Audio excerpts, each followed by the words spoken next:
Kuasa hukum MS, salah satu anggota DPRD HST, mendatangi kantor Pengadilan Negeri Banjarmasin Senin pagi.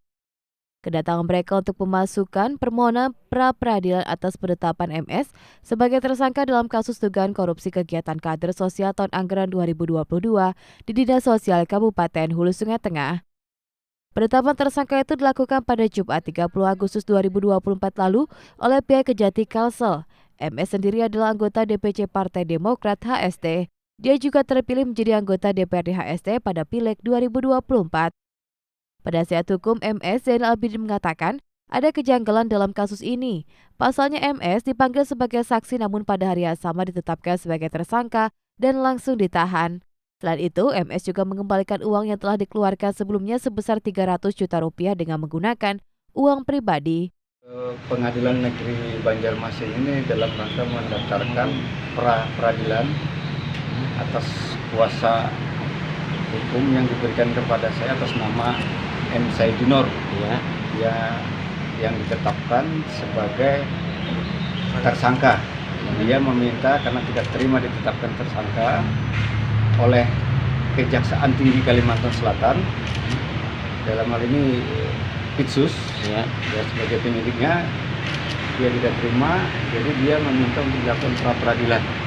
Nah, ini sudah saya daftarkan pra-peradilan, sudah terdaftar secara administrasi, terpadunya sudah terdaftar semua. Tinggal kita menunggu panggilan sidangnya kapan akan dilaksanakan. Pra-peradilan ini kita merasa artinya dia tidak terima atas penetapan tersangka. Penetapan tersangkanya itu proses-prosesnya dia, proses dia menjadi tersangka, karena pada saat dia dipanggil sebagai saksi itu, dia tidak mengerti apakah saksi dia itu dalam kasus yang sudah ada atau kasus dia sendiri, karena dia tidak ada proses yang namanya memulainya penyidikan, di pemberitahuan memulai penyidikan tidak ada, karena sesuai dengan peraturan Mahkamah Konstitusi harus ada itu.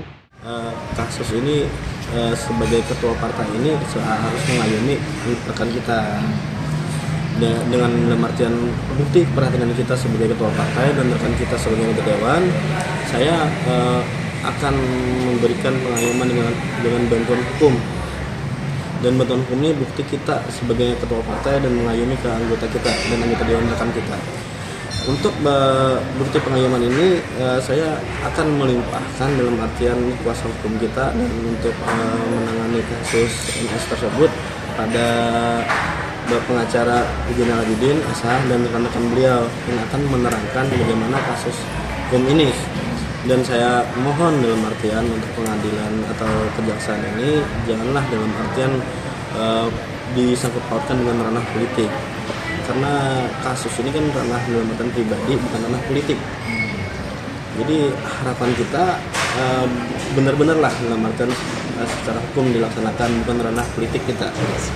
Demikian karena ulun memberikan kepada kuasa hukum kita atau rekan hukum kita kepada Zainal Abidin.